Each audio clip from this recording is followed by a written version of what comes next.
Okay, it's now streaming live on Facebook. Okay, I'm Caroline Leavitt, co-founder with Jenna Blum of A Mighty Blaze. And behind the scenes, we have our wonderful producers, Jenna Payon and Tom Shampoo. And I can't tell you how excited I am to be talking with Joyce Maynard. I actually interviewed you, Joyce, once before, a long time ago at a book festival. I And remember. I did it with my phone, and you actually sang on that recording, and I have it someplace that I should. I'll find any opportunity. Okay, so first I'm going to do your bio, which is very long and impressive. Okay, a native of New Hampshire, Joyce Maynard began publishing her stories in magazines when she was 13 years old. She came to attention with the publication of... I'll just point out that that's 53 years ago. You can do the math.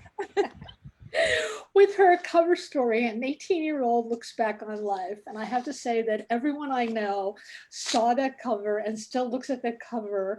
It's a very young Joyce in these wonderful sneakers and this great casual pose. That it's an iconic photo. It's totally iconic. It's that everybody you know is over 60, Caroline.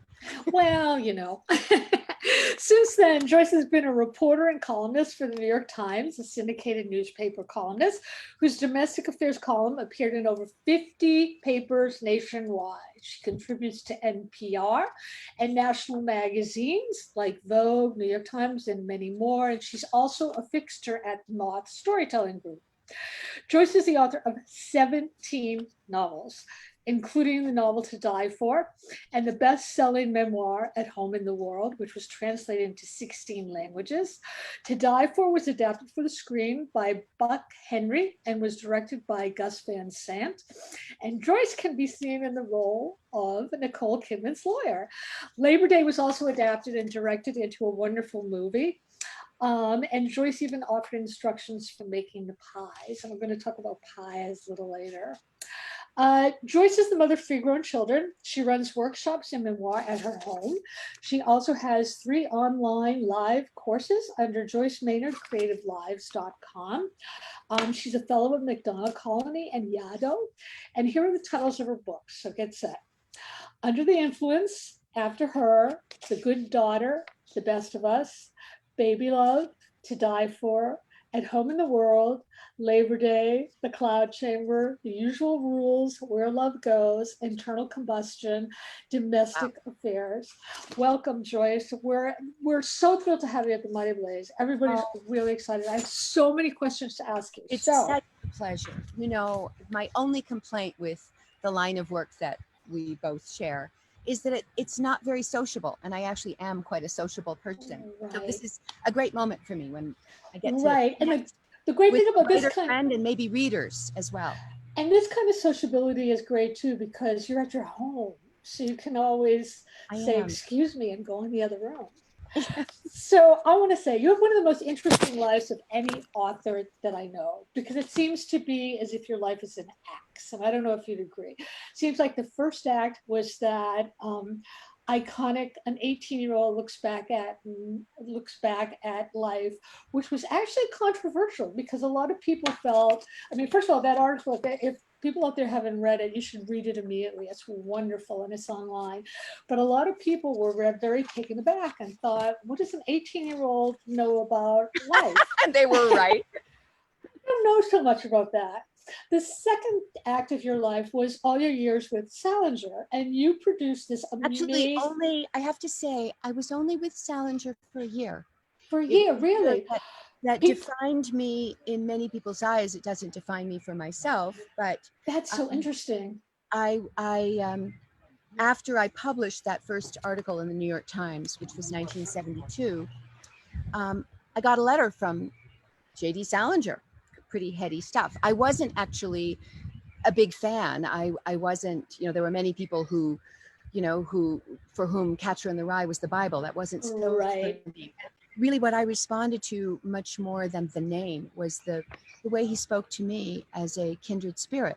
And I had been a very lonely, outsider, isolated kind of girl. And this was a man who sort of said, I understand you, something that I hope you can hear the birds and stuff. Oh, the birds are amazing. We embarked on a correspondence.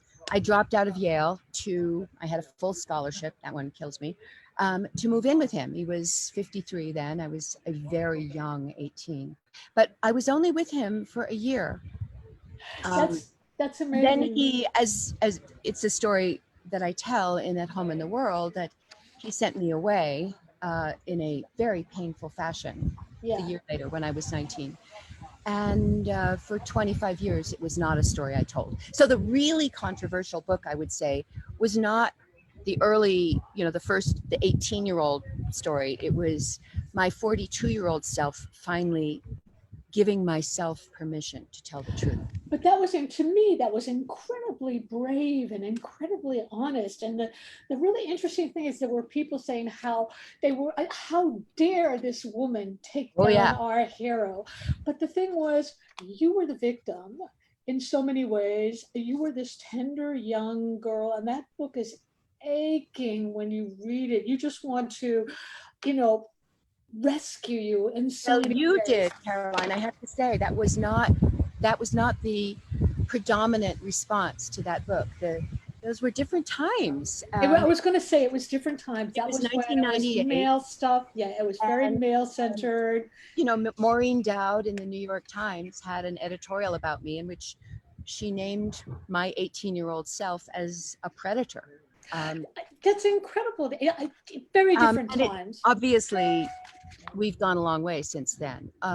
Although I have to say that in certain ways, that story has dogged me all my life. It's not the thing that defines me for my friends, for my family, certainly, or for readers who really know my work. But to many people, if you said my name, they'd say one thing: she slept with J.D. Salinger.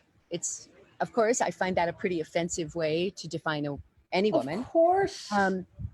But even now, when a novel comes out, and I write both memoir and fiction, as you know, but most of my recent books, with the exception of the one about the death of my husband, have been works of fiction. The first paragraph will still be that darned Salinger story, and so I felt that it was important, knowing that happens, to speak of it, and I do, and I speak about what it says about our view of women, that I would have been viewed as the predator or the exploiter. Right. It was before Me Too. If that book had been written today, it would have had a very different thing coming in. And then your third act is your marriage to Jim, which was just magical and amazing. And you wrote the most beautiful book, The Best of Us, about your time together, which to me was so great and so honest and so just, you made him come alive on the page. And I wanted to ask you, with something like that, to me, to be a writer is to tell the truth. It's to talk about everything. And I know with that book, some people thought it was oversharing, which made me. I want listeners to realize that I asked Joyce if I could ask this question first.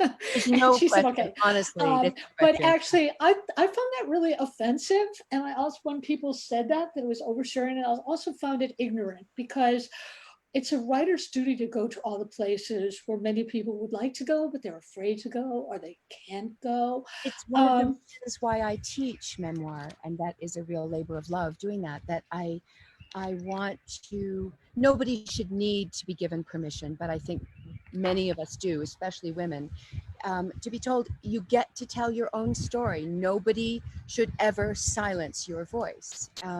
And the most difficult and painful stories are usually the most important to explore. I think so too. I think that book was just beautiful. I want to talk about. That was my second marriage, I should say. I was married when I was young, to an age-appropriate man, and had my 3 children with my first husband, but I had been on my own for 25 years at the point. And that's part of the beauty of the book, that you had. It's a love story, really. It's a love story. It's a beautiful love story. Today would be my husband Jim's 68th birthday. He died 4 years ago next I week. read that on your Um, page. and so it's a very, I mean, of course, there's enormous sadness always about the loss of him, but more so, I feel so lucky Lucky. to have found out what it was to have a good relationship. I had to wait a long time for that. And it actually has, I consider the 4 years since Jim's death to have been some of the richest of my life. I'm very aware of the fact that every day is precious, and I really try to live by that. I think that people have been through traumatic things. It's almost as if a protective layer of life has been torn from you, and you feel and see things more. But you also, do you feel that you recognize others who have been through the same kind of trauma or whatever? It's sort of Well, like for recognizes sure. like, I yeah, mean, first of all, I don't know who escapes heartbreak and hardship at some point in their right. lives. It will come, to some more painfully than to others. Hmm.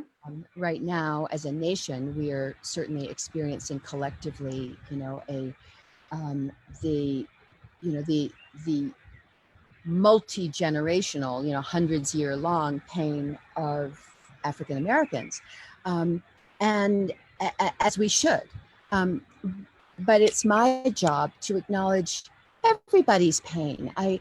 And that's really what I do when I teach memoir, is to offer a safe landing place to explore the stories that all of us have.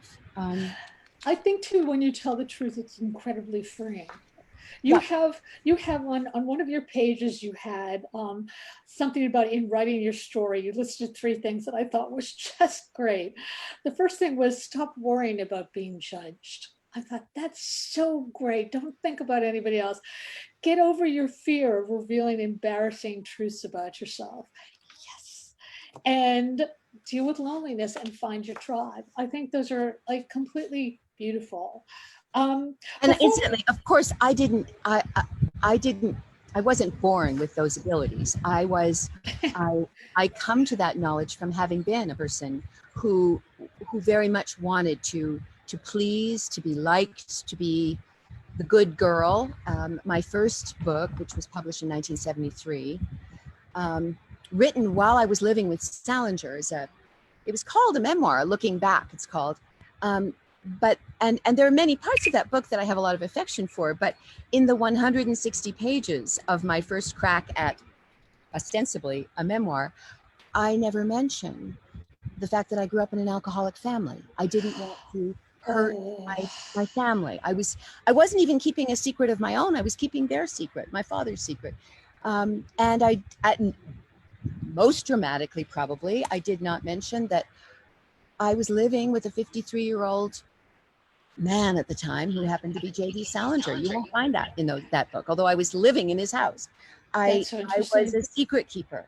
And it's because I have lived that way that I feel so compelled to help other writers, or people who may not call themselves writers, but they're people who have lived stories, Hmm. to explore their story honestly. Yeah, I think it's really It powerful hurts. and really It hurts, but freeing. there's I'm here to say that as costly as it was to my career, and it was very, when I published At Home in the World, I would never undo that, having written that book. Um, and it was really telling my own story that freed me to tell all the other stories that weren't mine. After At Home in the World, I wrote a whole bunch of novels, and I couldn't have done that before. That's interesting. I love that you said that. Telling your own story freed you up to tell the stories of others. So one of my questions was about what's the different feeling for you, and the difference in like writing these intense brave memoirs and then writing these intense brave novels. How does it feel different for you, and is there one you prefer? Definitely not one I prefer any more than I have a favorite child, but surprisingly, they're surprisingly similar in one way, Caroline, and Mhm. you can probably, I mean, of course you can relate to this because you're a fiction writer. It's my first responsibility, well, after being honest and Right, authentic, is to be a good storyteller. right. So whether the story is one I have actually lived or one I've invented, it's my job to keep you holding on to your seat and turning the pages. And some people, I think, suppose that if they're telling a story from their real life, they're off the hook that way. They just need to sort of report what happened. Oh, Uh, no. it is, and I know you know this, but it's one of the most common um, misconceptions of people who show up at my classes, and people come at all different levels. Some people who've never written anything since high school, and I love that a memoir is telling what happened in your life. And of course, it's No. much more than that. It's not telling everything. It is identifying one particular journey. And I think maybe I'm in that very small group that I have not had a job, a salary job since 1977. I was briefly a newspaper reporter, but basically I've worked very hard. I was never supported by any man. I was a single mother. I was always working, but I didn't have a paycheck. And I felt very literally, if I don't keep readers interested in what I have to say, my children won't have a roof over their head. They probably still would have eaten, but and I think actually in retrospect, it was a very good discipline for me. I didn't have the luxury of just sort of loving, wonderful, poetic, lyrical language if it didn't serve story. So I'm really I'm not all about story, but story is really important to me. Are you self-taught as a writer? Did you take classes So when you were young? I had the best teacher in the world, my mother. Oh, I love that. My mother, my mother was the most fabulous storyteller I've ever met. And she, like so many of the mothers of, well, you're a little younger than me, but of my generation, she was a woman of vast gift and talent and drive and ambition and education. She had a PhD from Radcliffe, couldn't get Wow. a job. She could not get a job. My mother sold encyclopedias door to door. And like so many of those mothers, she put her prodigious energy into guess who. So from the age of about 3, she worked with me on my manuscripts. I was giving dictation and she was typing. And Wow. my first publication was in Humpty Dumpty magazine, actually. Oh, And I mean, I don't recommend this, incidentally. This is not what I replicated with my own kids, but my mother, if there was a religion in our household, and I think there was, it was language. It was love of language. And the way other people, go off and play sports and, camp out, and we sat around the living room reading our manuscripts out loud. And I've worked with some great editors, but nobody ever the likes of Friday Maynard when I was 12 years old. So no, I didn't take writing classes. I'm not a college graduate. I actually have gone back to college. I'm an undergraduate I again. I know. But I'm not studying writing. Heaven forbid, I want to study everything else. I was really taught by a woman who put everything, who wanted for me everything that she didn't have for herself. That's a heavy burden, incidentally. I felt this huge sense of obligation to make good for her. It's a wonderful story. It's just a wonderful bond. My mother has been dead for 30 years, but part of why I teach as I do now in this place, actually, the reason I'm in Guatemala right now is because I came down here to teach my annual week-long workshop here in March and stayed. I hear my mother's voice in my ear, and I try to impart to the women that I work with, and occasionally men, in 1 week or in a 3-day workshop, everything that I had 17 years off when I was a kid. That My is so sister is a lovely. writer too, incidentally, and Oh, she is. That's so great. I got the United States. She got Canada. She's Ah, okay. Okay. well-known writer in Canada. Um, the next question I want to ask is one that you actually asked me to ask you, which is a very great question, which is, what is a writer to do in these terrible times? How can we Okay, yes, best I have serve so it? much to say about this, and I've been thinking about this a great deal, partly because I just finished a novel that is set in, I'm in Guatemala right now, and it's set in an unnamed Central American country. Mhm. And the main character is a woman significantly younger than me, but having some traits of mine, as all of our characters do, and some that are nothing like me at all, who comes to this little village on a lake in this unnamed Central American country in the aftermath of a terrible tragedy. I won't go into what it is, but she's running away from the world and her life.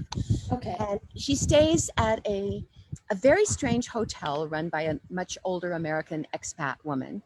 And I'm not going to give away anything because, of course, I want everybody to read the novel, but it Right. won't give away anything to say that the woman drops dead and she discovers she's inherited the hotel.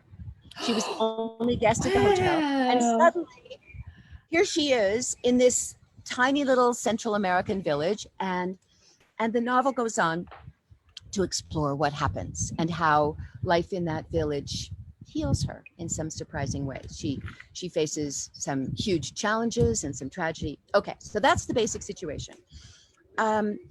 I showed this novel to my agent, a different generation from me, although Right. I'm very happy and proud to say that many of my friends are much, much younger, especially because I'm in college. So Okay. I'm not disconnected from the world of the Okay. millennial. But her first response was deep concern that I, a white woman, would tell a story set in a Latin country.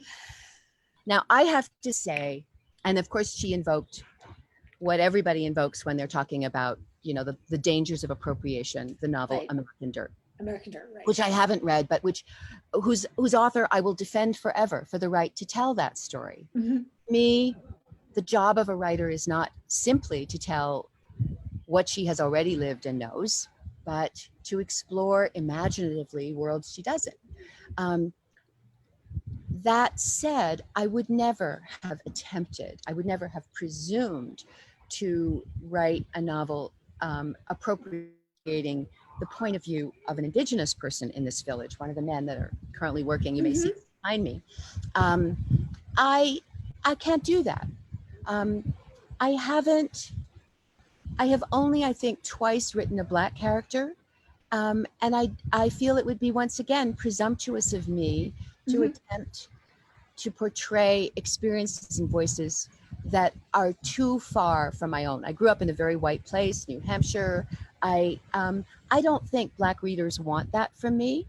And I actually, in recent years, I have felt that I'm finally able to go further afield from the world that I've inhabited for the last 66 years. But let's face it, I'm always going to be a white woman, and I could either beat myself up about that forever and just slink off in a corner somewhere and say, I have nothing to say, or I'll say, I'll tell my stories. I will defend and fight for forever the right of people of color and Asian people and LGBT and everybody who has a story to tell, whether it's memoir or fiction, to tell their story.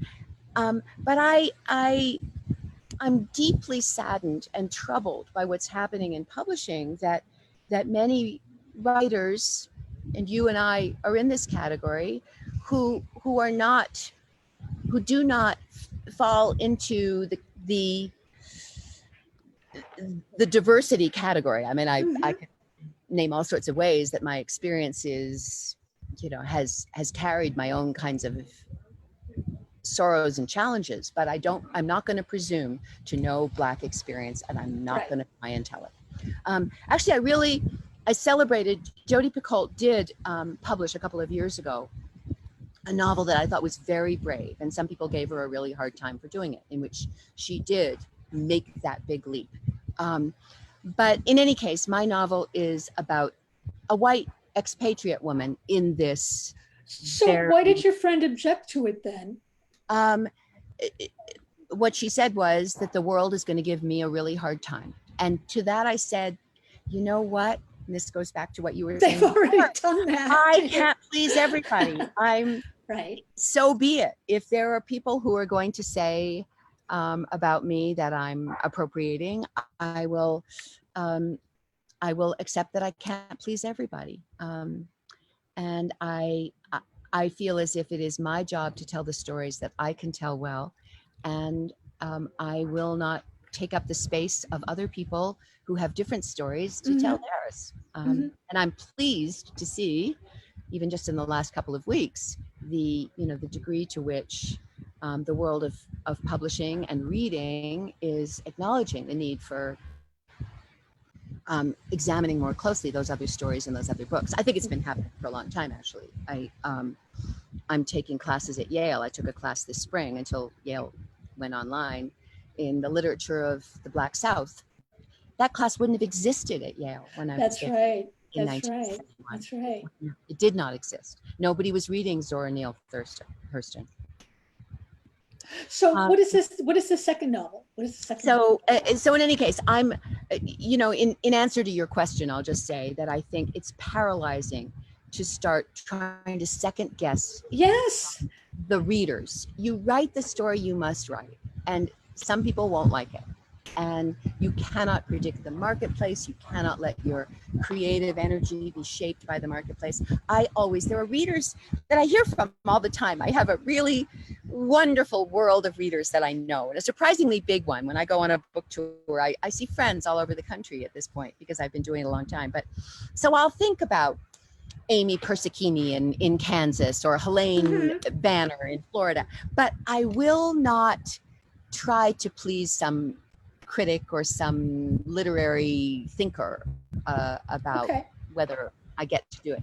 The other book, which is currently called The Cork People, is an examination of a family over the course of several decades, of a young marriage, parenthood, divorce, and the aftermath of a divorce, which is no doubt informed in many ways by my own experience of marriage and divorce, and being a single parent, and the enduring reverberations of a divorce, not just when you sit those children down and say, your dad and I aren't going to live together anymore, but sometimes 30 years later, the ways that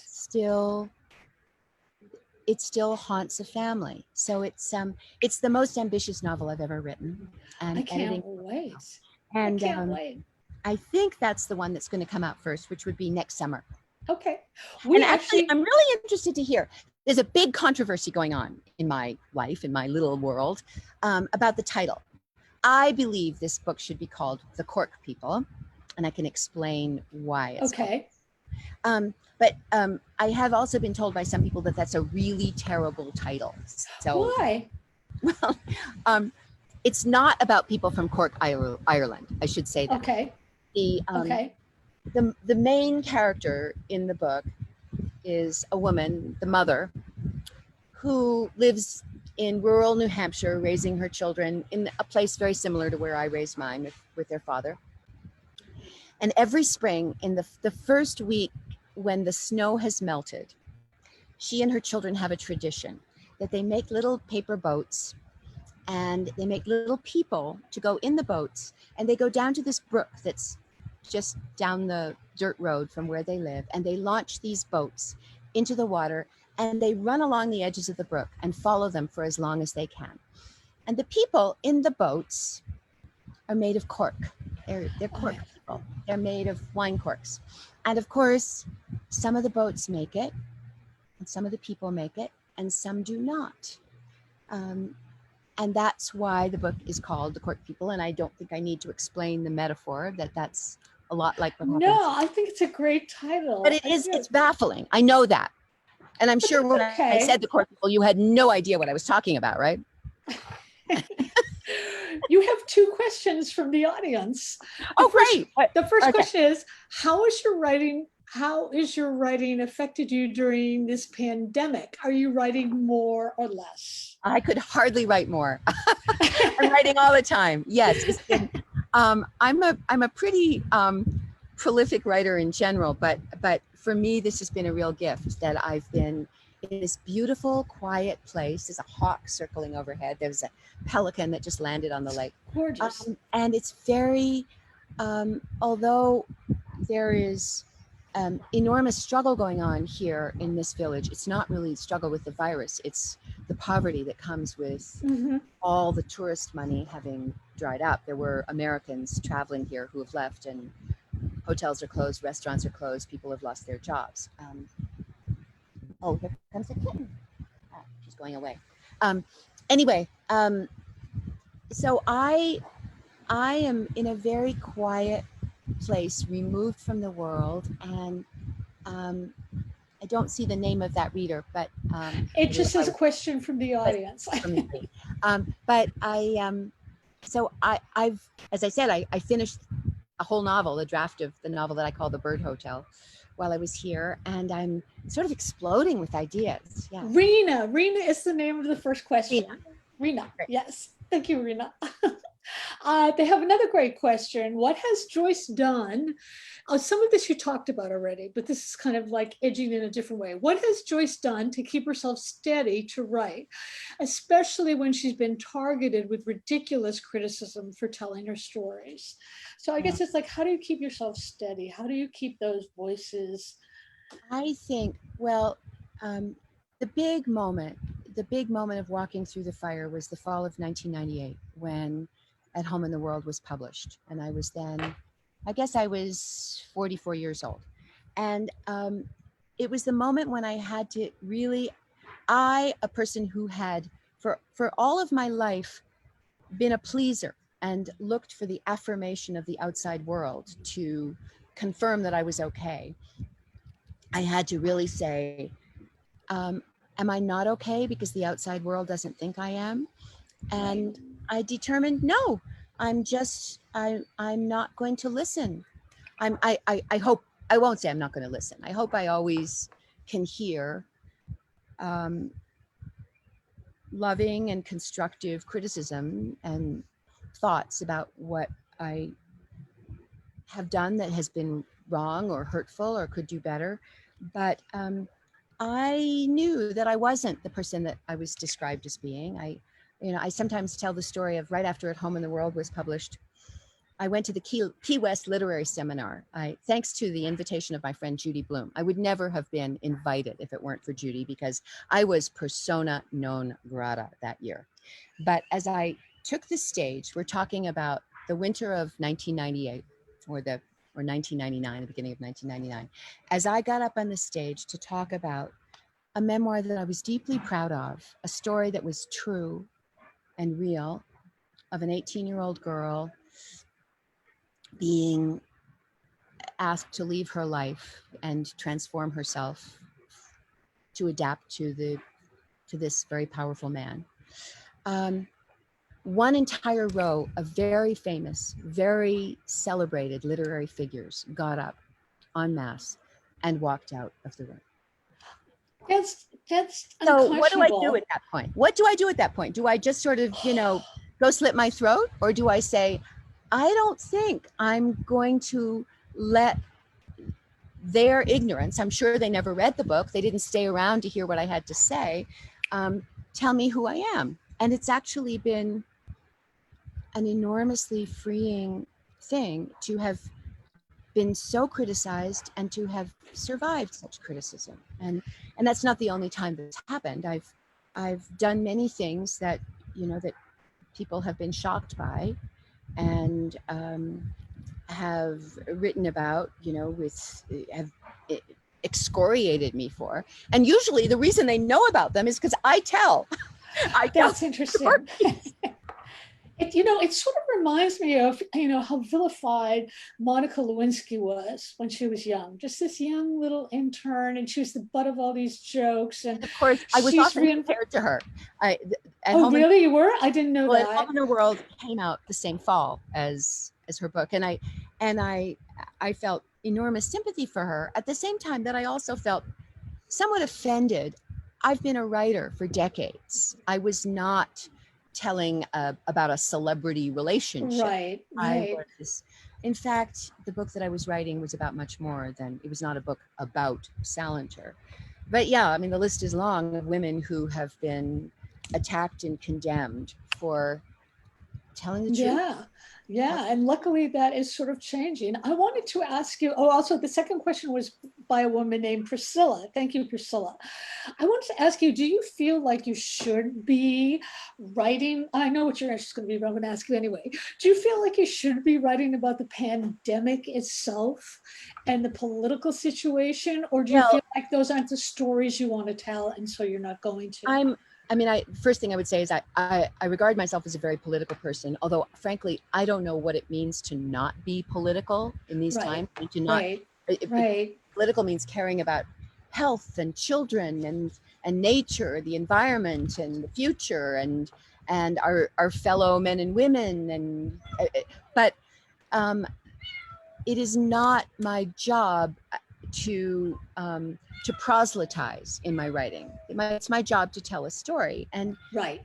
in the course of telling stories, I think that I don't even want to use the word messages, but there are lessons to Right. be extrapolated. I'm not going to, oh, this kitty is stuck. I'm not going to spell them out for you. I'm a very active person on Facebook. So I'll often respond to what's going on in the world on Facebook. But I think it's way too early to know what the pandemic story is. Yes, I'm glad you said that. Yes.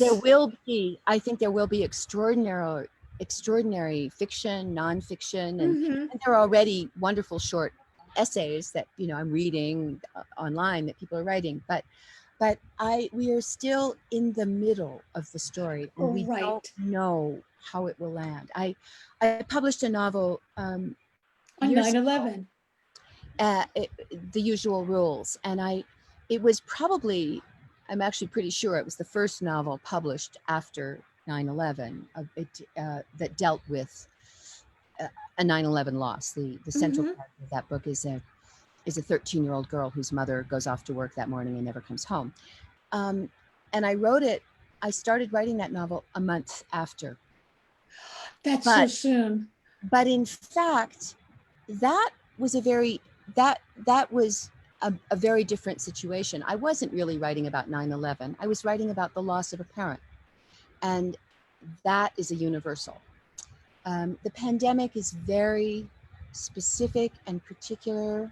And we are still, I'd say that not just about the pandemic, but about any life experience that you're in the middle of. You need your landing place before you can step back and know what the story was. In the case of At Home in the World, I needed 25 years of perspective on what happened with Salinger when I was very young to tell that story, partly because it was such a forbidden story. The second memoir that I published, The Best of Us, that came out in 2017, the one that you spoke of, that deals with, I never think of it as a book about the death of my husband. I think about it as a love story. It's a love Um, story. but I started writing that book the night Jim died. I woke I up in remember reading that in the the middle of book. the night and next to Jim, and he had been very, very sick for a very long time. It was hard to even know if he had died. I had to lie there with my ear to his chest. And it was 1 a.m. probably. And I hadn't written, with the exception of one modern love column, I hadn't written anything in 19 months since his diagnosis. Facebook posts, but nothing else. But suddenly I felt compelled to do this thing, to tell this story. But I had to, as much as I knew intellectually that Jim was going to die, I couldn't have told that story until he had taken his last breath and I had sort of known what it was to be in that room at that moment. And then it was the only thing I could do, because it's what I've done all my life, is first I live the story and then I tell it. That's very good advice. We have another questioner from James. James, hi. James, how does teaching inform your writing and vice Oh, versa? That's a great question. hugely, hugely. I've been teaching memoir. I write fiction, but I only teach memoir for 25 years, James. And in the course of those 25 years, I have heard hundreds of stories. I have yet to meet a person who comes to one of my workshops who doesn't have a story to tell. Often it's not the one that they came with, that their manuscript was about and that they think they wanted to tell.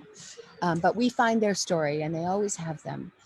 And it has hugely expanded my understanding of the range of human experience. You know, I feel it's been this huge gift. I don't know, do you teach, Caroline? You must. I do. Yes. I love it. I love it. I get to have more lives, Yes. or access to more lives. I don't rip off anybody's story in the circle. It's a circle of trust, and their stories belong to them. But every time I've finished hosting a workshop, I am exploding with stories I want to tell. And it also makes me feel so lucky to get to be a writer. Yeah. I want to ask about, because you do so many different things. I was absolutely fascinating that I read that you've recorded your own books. You got to do your own audiobooks, and your son did it. Tell me, how does that feel? Does it make the book into something new for you? And while you're reading it, you think, oh, I wish I had this character say this line. What I really wanted to be was an actor. Oh. And I grew up in a household of two parents who both had beautiful voices and recited literature. Mm-hmm. My father was in his 50s when I was born, and he came from the generation, and he was British,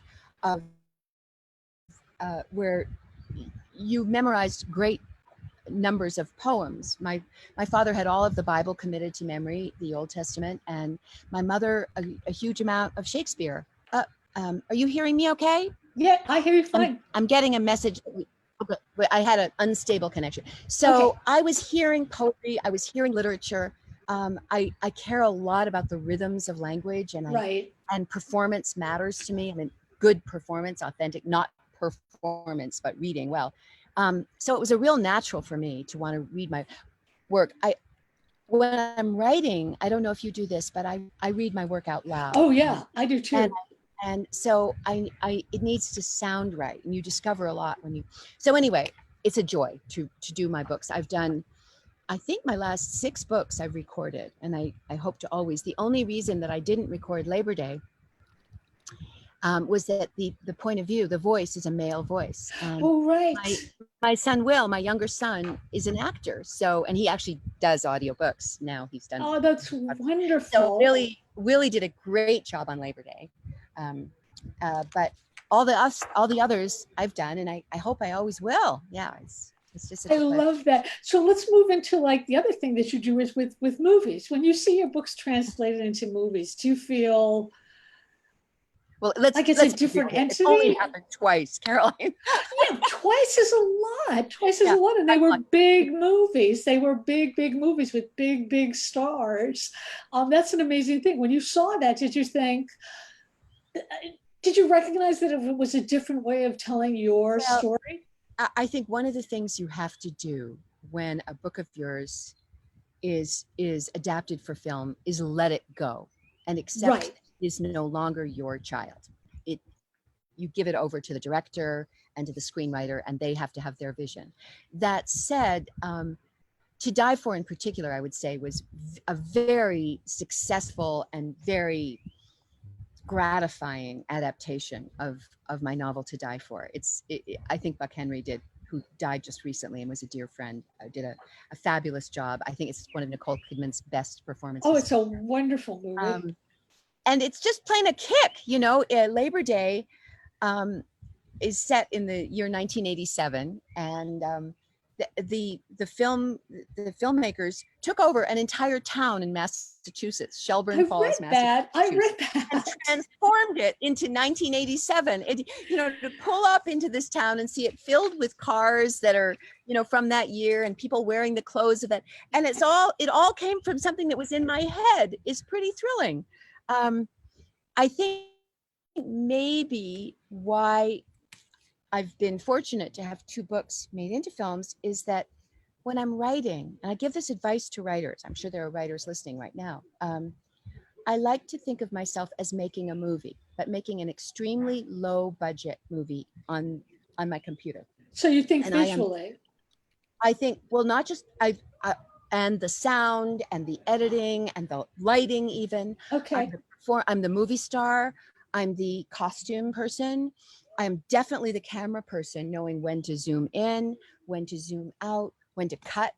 And I'm trying to replicate a movie kind of experience for the reader. And so my books tend to be, I'd like to think that they're unusually adaptable for film. Mhm. A They number are of them, cinematic. a number that haven't been made into films, I could picture those films. And I'm, as we talked earlier, I'm sort of hoping that At Home in the World will become a film. It has some hope of that. But partly it is that I think readers of today are different from readers of 100 years ago. Oh, yes. I don't think that a reader of now has the patience and the attention span to sit with even a brilliant storyteller like Charles Dickens. They want that story to move along. Right. I know in my writing, I forget which book it was that I was writing when I was watching Breaking Bad. I think it was probably After Her. It was my novel After Her. And I was hugely influenced by Breaking Bad, not by the story, but by the pacing and by the cutting and I wanted to make that happen in your head. That's so interesting. That's so interesting, because one of my books, I was watching The Killing, the first season of The Killing. Oh, yes. And that just got me. And I thought, wow, I can learn from this. And that's exciting when that happens. Yeah. No, television, good television. Good television and good film. I actually think that television is kind of ahead of the game at this point from what a lot of film is doing. I'm a student of some of those series, and I learned. You can learn a lot. We have another question. This one is from our producer, Jenna Payon. She wants to know, when do you think you'll be back in the United States? And what do you think? And I would add to that, and what do you think that will feel like? It's going to be difficult. I think I mentioned that I came down here to host my annual writing workshop, which has a 20-year tradition. Every year for a week, I bring down about 16 writers, and we worked very hard for a week on memoir. And I hosted it this year.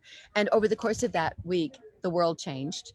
Not all the women made it down, but 8 did. And the airport closed and flights shut down, but 6 women went home and 2 chose to stay. So I've been living with 2 young women who are, if you add up both their ages, it's 1 year younger than me. I love it. We have created this wonderful creative community. One is a composer, one is a refugee activist and writer. And we do our own thing, but we meet at the end of every day and make a wonderful meal and sit by the lake and talk about whatever is going on in our lives. And I will miss that. We are now sort of talking about how we will make that transition. I expect I'll go home in about a month. And home for me will be, it's a little hard to know where home is because I'm going to college right now. So I have a little apartment in New Haven, but I will be spending the summer in a little cabin that I have in New Hampshire. So I'll go to New Hampshire.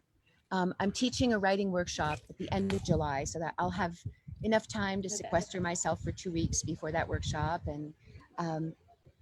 and swim and be sort of gradually integrated into the world. But I'm sure it will be hard. It has been a huge gift to be in this place, and I get to I get to swim every day.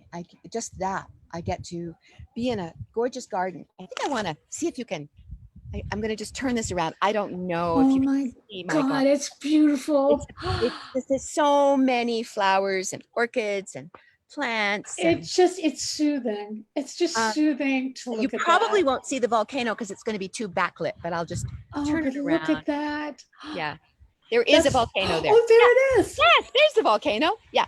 So anyway, it's in answer to your question, it will be hard. But Oh my goodness.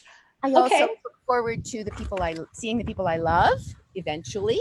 Right. And you And can always come back. You can always come back to this paradise. I always do. It may be a while before I am allowed back in because this country has been very strict with its borders, as it should be. Oh, So, but I will come back. I always come back to Guatemala. okay. I need to tell you that the last question about when you're coming back was not from Jenna Payon, but was from April. Um, Dottie in the audience, I see I got the right name. She wants to know, who do you like to read?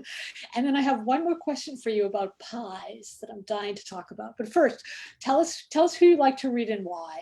And do you read when you're writing? I do read when I'm writing. Right now, I'm actually reading Anne Patchett. I'm reading the Dutch House. I read a lot of short stories. I go back to Alice Munro and Raymond Carver all the time. I just downloaded a Kent Harif novel. I love him. Um, I often make my choices based on voices that I think will be helpful. I'm not I, I'm not trying to imitate those voices, but I want to be in a certain kind of world.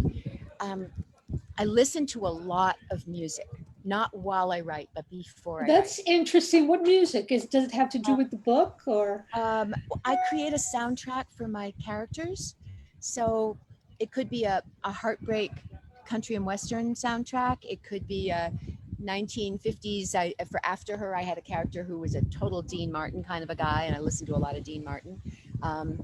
I think I played the song My Sharona about 500 times while I was writing After Her because there were some teenage girls, and it was the summer of 1979, and that was the song. I have to tell you, I actually have only recently started confessing to this.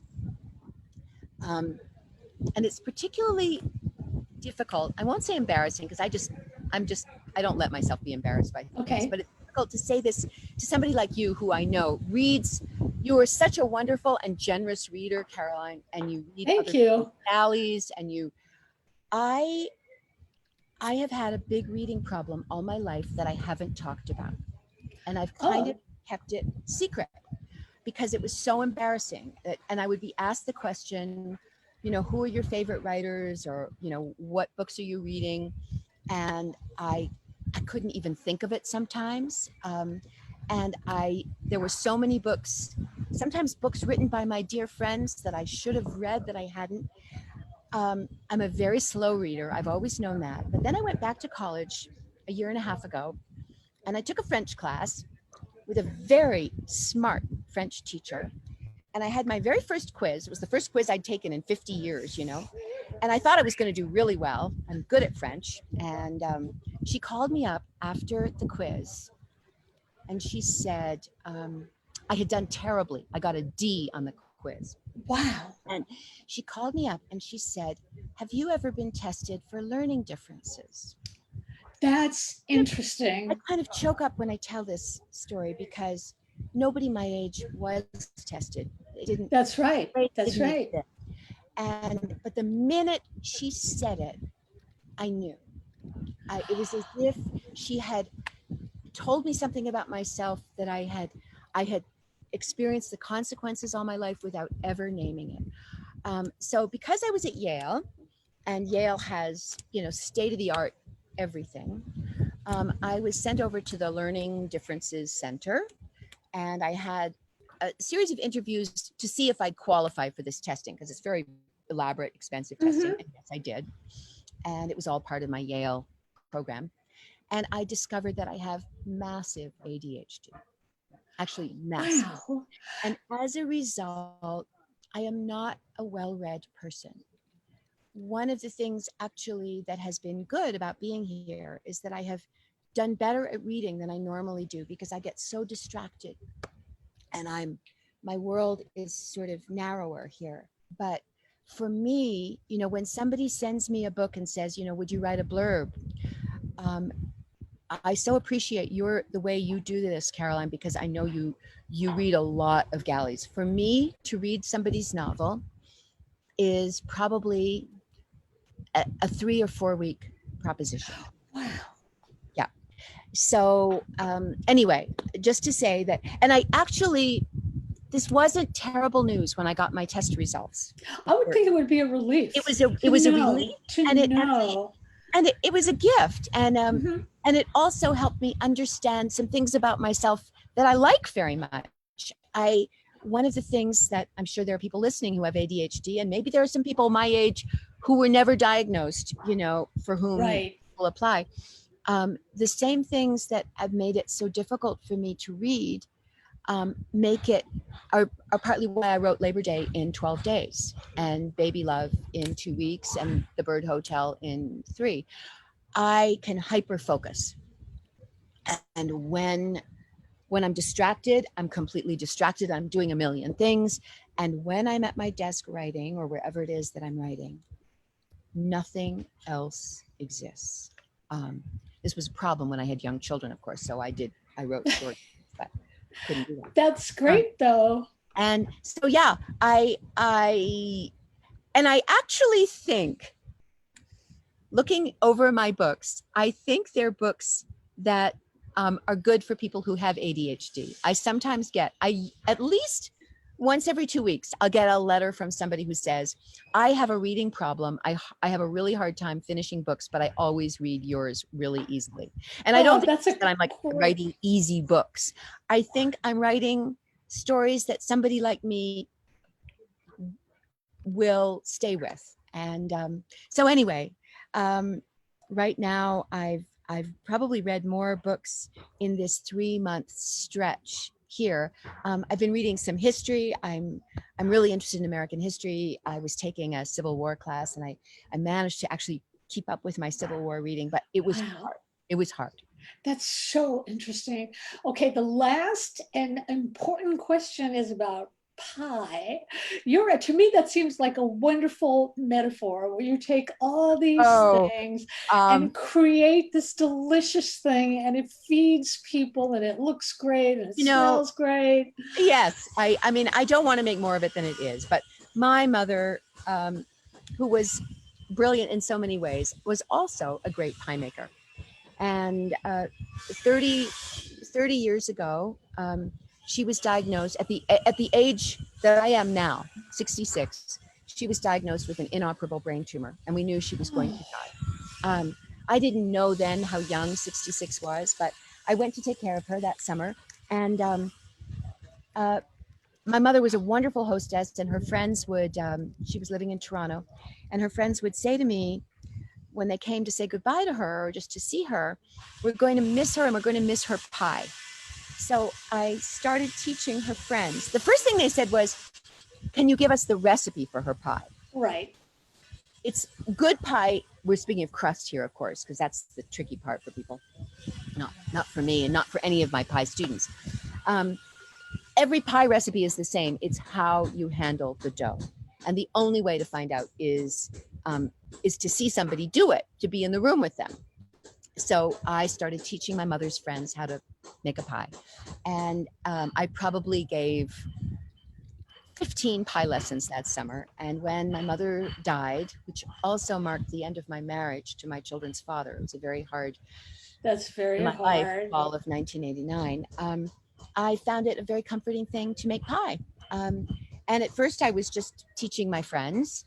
And then I started a tradition of opening up my house every Thanksgiving to people that I didn't know to make pies for the soup kitchen in town. And then I started teaching pie to raise money for candidates that I liked. So I had the dough for Obama raised, I think, $10,000 for Obama. And I'm sure I'll be back to work baking this fall.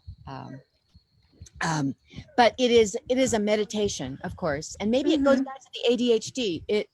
It centers me, it focuses me. If I'm upset if something hard has happened, I take out my rolling pin, not to bash it anywhere, but I take out my ingredients, I lay them out on the counter, whatever hemisphere I'm in, whatever is going on in my life, I can always make a pie. And I can hand that on. I've taught both of the young women who are living with me here to make pie. And I know that for the rest of their lives now, they're going to make good pie. Make pies. And they'll teach their children how to make pie. That is wonderful. We have a quick comment from Andrea. She said, oh, this is lovely. She said, thank you, Joyce, for sharing this. My husband and son have ADHD and have a rough time reading long books as well. That's lovely. Oh, well, I bet, I don't know how old your son is, Andrea, but he might, well, I can't say because I don't know his age, but my books might work for you.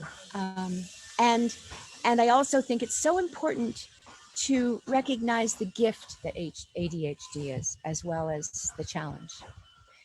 One thing I want to be sure before we part, Caroline, because as I've mentioned, a real passion of mine is helping other people tell their story. And I mostly have been just writing all my life. I haven't, I don't have some other job, but I have hosted writing workshops and I've loved that. And now that for the moment, I'm not doing that, I will again. I want to steer people who would love to, who have a story that they would love to tell, to my online classes. Great.